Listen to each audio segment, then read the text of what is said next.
નમસ્કાર। જો ખેડૂત મિત્રો અત્યારે કરંટ બાઉન્સર અને મેટકીલ નાખવાનું શરૂ છે। આજે તારીખ છે 15/7/2026।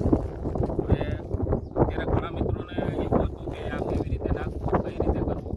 આપણે સરદારનું બાયો એનપીકે લીધેલું છે, એની અંદર કરંટ બાઉન્સર અને મેટ।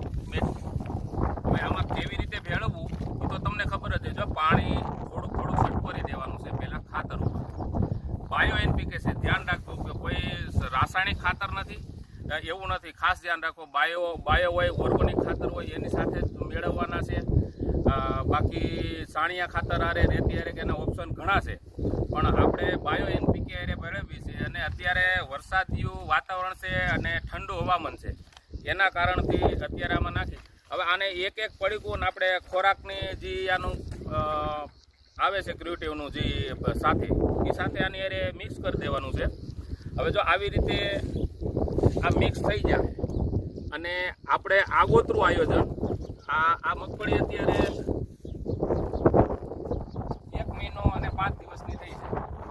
આની અંદર હજી ફૂકો નથી, કાંઈ નથી, પણ નાખવાનો મતલબ એટલો જ કારણ છે, વરસાદ આવે તો જે આપણે ફૂગ આવી જાય છે, સફેદ ફૂગ, કાળી ફૂગ અને મૂંડાના પ્રશ્ન ચાલુ થાય, એટલે આગોતરું આયોજન છે। અને બેક્ટેરિયા જે આ પ્રોડક્ટ છે નાખવામાં એવું છે, તમે ફૂગ જોયા પછી આનો ઉપયોગ કરવામાં થોડુંક એને રિકવરી કરવામાં વાર લાગશે, પણ એડવાન્સ તમે નાખી દેવો જરૂર નથી। અને નાખવાનો એનો મતલબ એવો થયો તમારા ખેતરની અંદર જરૂર નથી, પણ 35 દિવસ કે 25 દિવસની મગફળી વાવ્યા પછી થાય એટલે ફરજિયાત નાખવું ફરજિયાત છે। એનું કારણ એવું છે કે તમે ફૂગના રાઉન્ડમાં આવશો જ નહીં, ગમે તેવી ફૂગ છે, સફેદ ફૂગનું તો નામ જ નહીં રહે અને મૂંડાનો પ્રશ્ન નહીં આવે।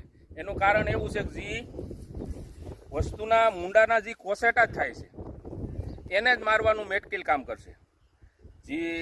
અને આવ્યા પછી એને રિકવરી કરવી બહુ અઘરી વસ્તુ છે, પેસ્ટિસાઇડનો ઉપયોગ કરવો પડે અને જમીનની અંદર નડે, અને અત્યારે કોઈ પણ જાતની પ્રોબ્લેમ નહીં આવે, નળશે નહીં, અને આમાં વરસાદ થાય એટલે એક્ટિવેટ થઈ જાય। અને અત્યારે આ જમીનની અંદર ભેજ ઘણો છે, એટલે અત્યારથી એક્ટિવેટ થઈ જાય, એટલે અગાઉ નાખવાનું કારણ એટલું જ છે। એટલે આપણે દરેક ખેડૂત મિત્રોને એટલો આગ્રહ છે કે 25 થી 35 45 દિવસની મગફળી થાય એટલે તમારા સમય પ્રમાણે ભેજવાળું વાતાવરણ, વાદળછાયું વાતાવરણ હોય એટલે નાખી દેવા હિતાવહ રહેશે, એટલે તમને ફૂગની અંદર એટેક આવશે જ નહીં। કહેવાનું છે કે આનો ઉપયોગ હું સતત 30 વર્ષથી જે કરંટ છે એની અંદર ટ્રાયકોટરમાં છે એના હું